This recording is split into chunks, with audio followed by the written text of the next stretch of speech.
অবশেষে ফের কমলো সোনার দাম। আন্তর্জাতিক বাজারে দাম কমা সোনা ও ডলারের দামের ওঠানামার কারণে দেশের বাজারেও তার প্রভাব পড়েছে প্রতি ক্যারেটে সোনার প্রতি ভরিতে।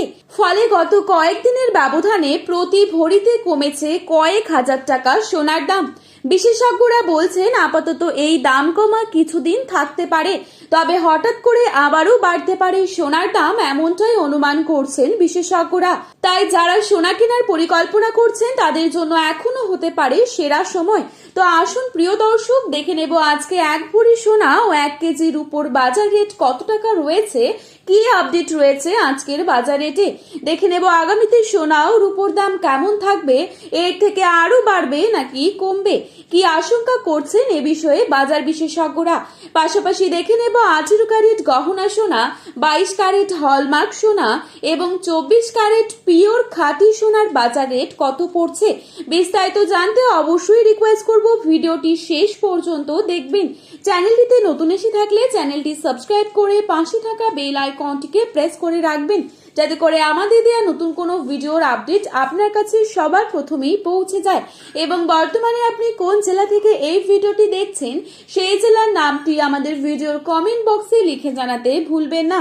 আজকের বাজারে 1 গ্রাম রূপোর দাম রয়েছে 250 টাকা, 100 গ্রাম রূপোর দাম রয়েছে 25,000 টাকা এবং 1 কেজি রূপোর দাম রয়েছে 2,50,000 টাকা।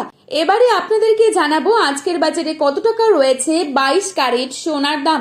আজকের বাজারে 22 ক্যারেট 1 ভরি সোনার দাম রয়েছে 1,63,648 টাকা। 22 ক্যারেট 1 গ্রাম সোনার দাম রয়েছে 14,035 টাকা। 22 ক্যারেট 8 গ্রাম সোনার দাম রয়েছে 1,12,280 টাকা এবং 22 ক্যারেট 10 গ্রাম সোনার দাম রয়েছে 1,40,350 টাকা। এবারে আপনাদেরকে জানাবো আজকের বাজারে কত টাকা রয়েছে 24 ক্যারেট সোনার দাম।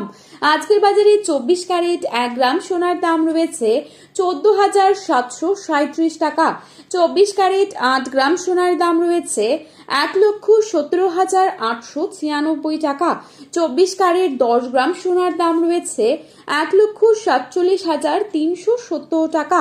আন্তর্জাতিক বাজারের দিকে তাকালে দেখা যাচ্ছে সাম্প্রতিক সময়ে সোনার দাম কিছুটা ওঠানামা হয়েছে। এর প্রধান কারণ হলো মার্কিন ডলারের শক্তিশালী অবস্থান এবং সুদের হারের বৃদ্ধি। যখন ডলারের দাম বাড়ে তখন সাধারণত সোনার দাম কিছুটা কমে যায়, কারণ বিনিয়োগকারীরা তখন সোনা ছেড়ে ডলারের দিকে ঝুঁকে পড়েন। অন্যদিকে বিশ্বের বিভিন্ন রাজনৈতিক অস্থিরতা, যেমন যুদ্ধ পরিস্থিতি বা অর্থনৈতিক অনিশ্চয়তা, এই সময়গুলোতে সোনার চাহিদা বাড়িয়ে দেয়, কারণ সোনা সবসময়ই নিরাপদ বিনিয়োগ হিসেবে বিবেচিত। বিশেষজ্ঞরা জানাচ্ছেন আগামী 1 থেকে 3 মাসের মধ্যে সোনার দাম মাঝারি অবস্থানেই থাকতে পারে, অর্থাৎ খুব বেশি কমবে না। সোনার দাম 50,000 বা 1 লক্ষ টাকার মধ্যে নেমে আসার সম্ভাবনা খুবই কম, আবারও খুব বেশি বাড়বে এমন সম্ভাবনাও কম বলেই জানা যাচ্ছে। তবে মরশুমের উৎসব বা বিয়ের সময় এলে চাহিদা বাড়ার কারণে দাম আবার ঊর্ধ্বমুখী হতে পারে। সব মিলিয়ে বলা যায় যারা সোনা কেনার জন্য ভাবছেন তারা বাজার পর্যবেক্ষণ করে ধীরে ধীরে কিনতে পারেন, অর্থাৎ সোনার দাম যখন নিচে নামবে তখন ধাপে ধাপে কিনলে আপনার জন্যই ভালো হবে। তো বন্ধুরা, এই ছিল আজকের বাজারের স্বর্ণের সর্বশেষ আপডেট। প্রতিনিয়ত এরকমই আপডেট পাওয়ার জন্য চ্যানেলটি সাবস্ক্রাইব করে পাশে থাকবেন। ধন্যবাদ।